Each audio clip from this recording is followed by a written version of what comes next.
Private Jerome Searing was a Yankee scout.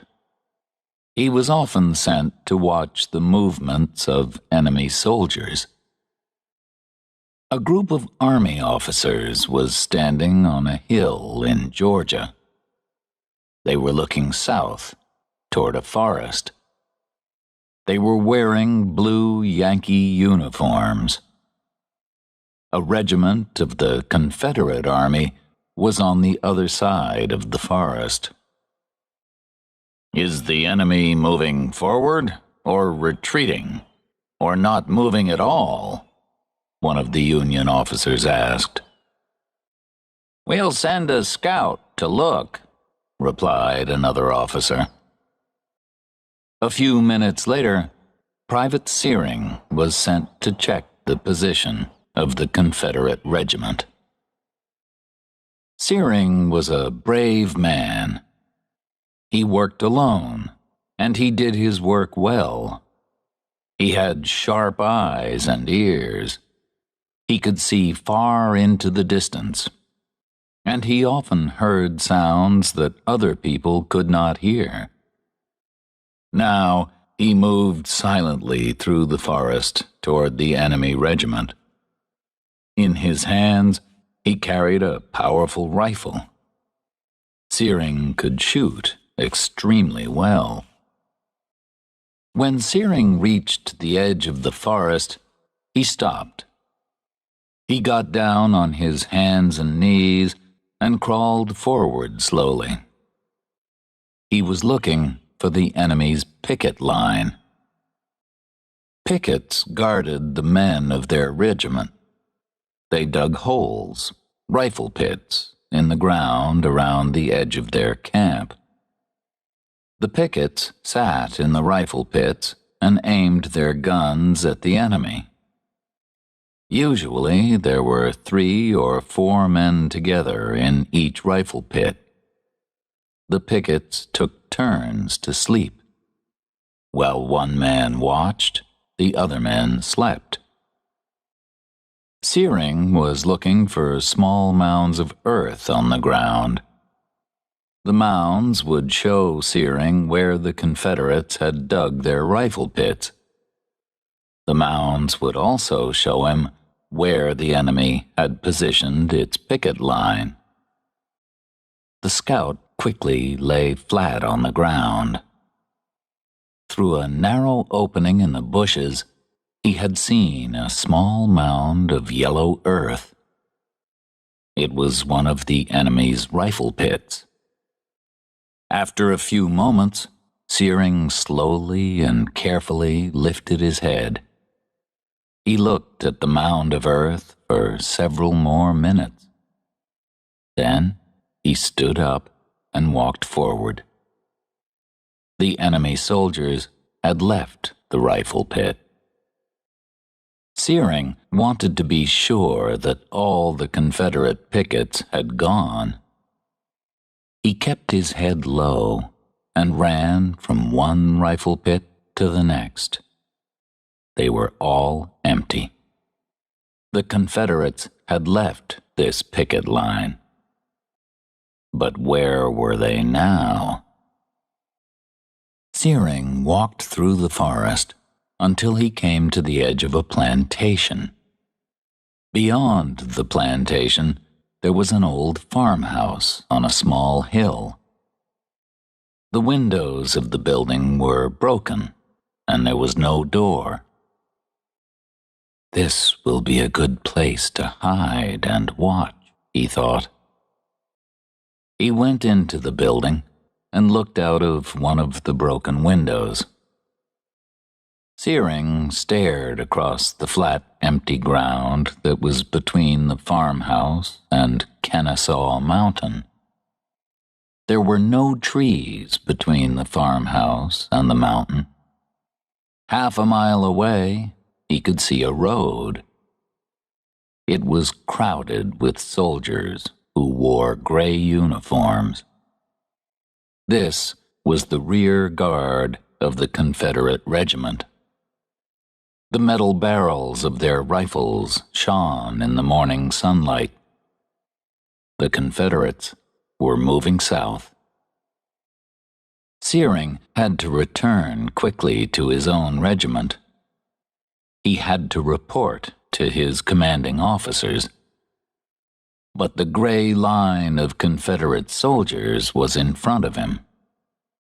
Private Searing had a powerful Springfield rifle. He wanted to shoot one of the enemy. He lifted his rifle and aimed it at a Confederate soldier. But Searing did not kill anyone that bright summer morning, and he did not make a report about the enemy's movements. On the side of Kennesaw Mountain, a Confederate captain was standing beside a cannon. The distance between the cannon and the farmhouse was 2 miles. The captain saw the group of Yankee officers on the hill to the north. He aimed the cannon at them and fired. But the shell missed the Union soldiers and flew off in a different direction. Private Searing was aiming his rifle at the Confederates on the road. Suddenly, he heard a whistling sound in the air. The sound became louder. Before he could fire the gun, the roof of the house fell in. When Searing opened his eyes, he saw blue sky. Where was the roof of the house? He was half sitting and half lying on the floor, and there were heavy wooden beams all around him. The beams had been the roof of the house. Searing could not move, and he was covered in dust. The gray dust covered his body, face, clothes, and hair. A large beam was lying across his legs. The scout's left hand was trapped under many heavy pieces of wood. Searing could only move his right arm. In front of his eyes, the scout saw a ring of shining metal.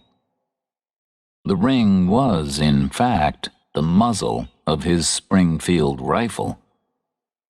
The gun was also trapped among the pieces of wood and other parts of the roof, and it was aimed at the center of Searing's forehead.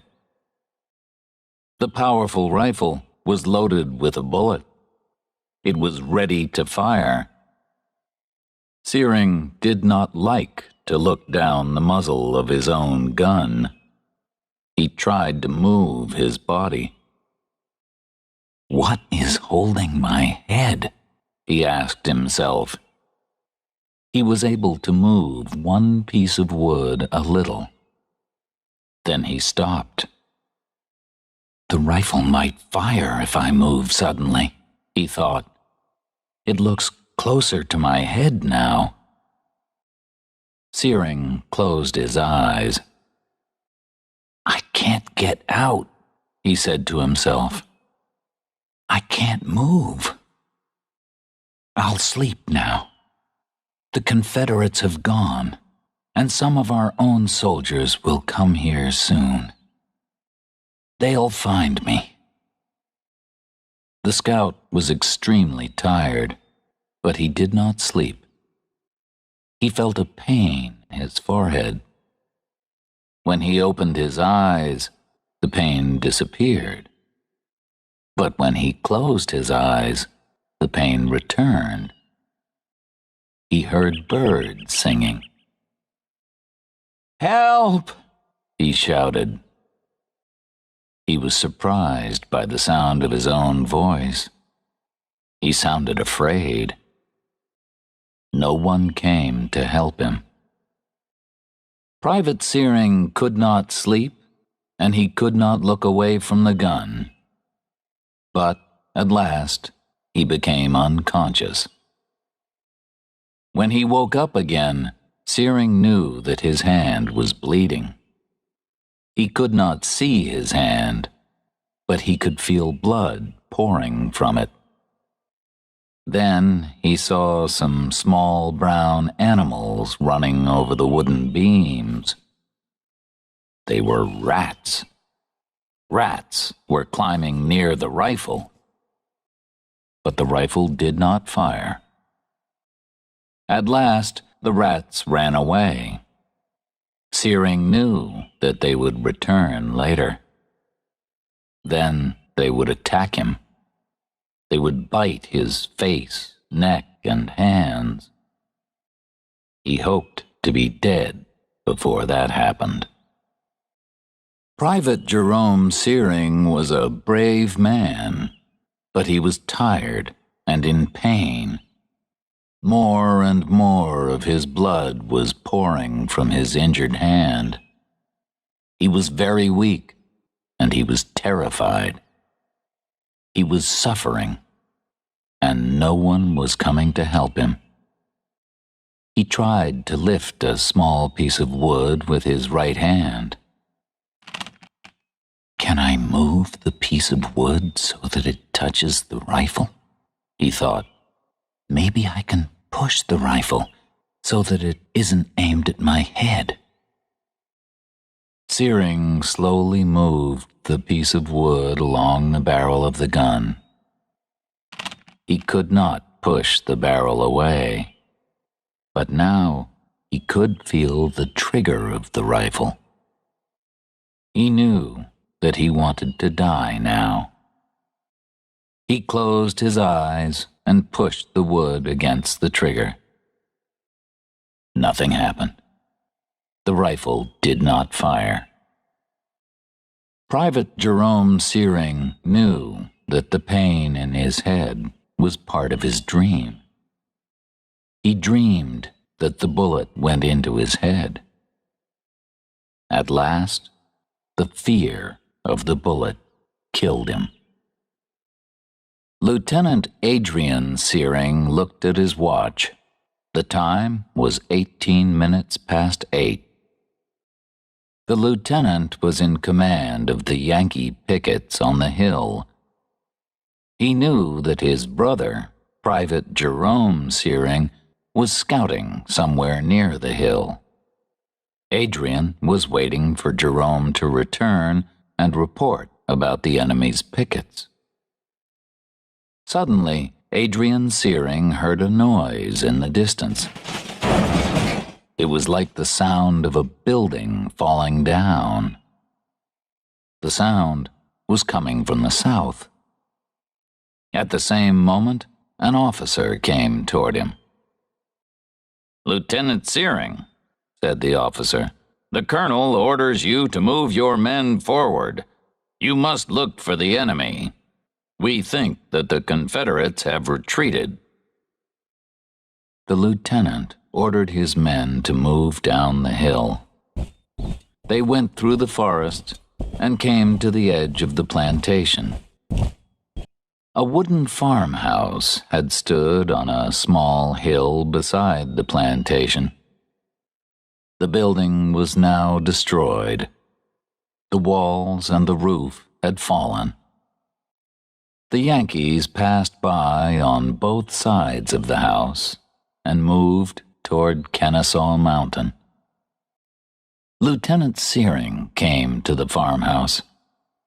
He looked inside the building and saw the body of a dead man. The body was buried under a pile of big wooden beams. It was completely covered with gray dust. The man's uniform was gray. His skin and hair were gray. His pale face was very thin, and his eyes were staring in terror. The ground beneath his body was soaked with blood. "I guess that this Confederate has been dead for a week," the lieutenant said to himself. "Maybe he was killed when the building fell." Lieutenant Searing did not recognize the face of the dead man. and he did not see the Springfield rifle. He looked at his watch. The time was 6:40. He followed his soldiers toward Kennesaw Mountain.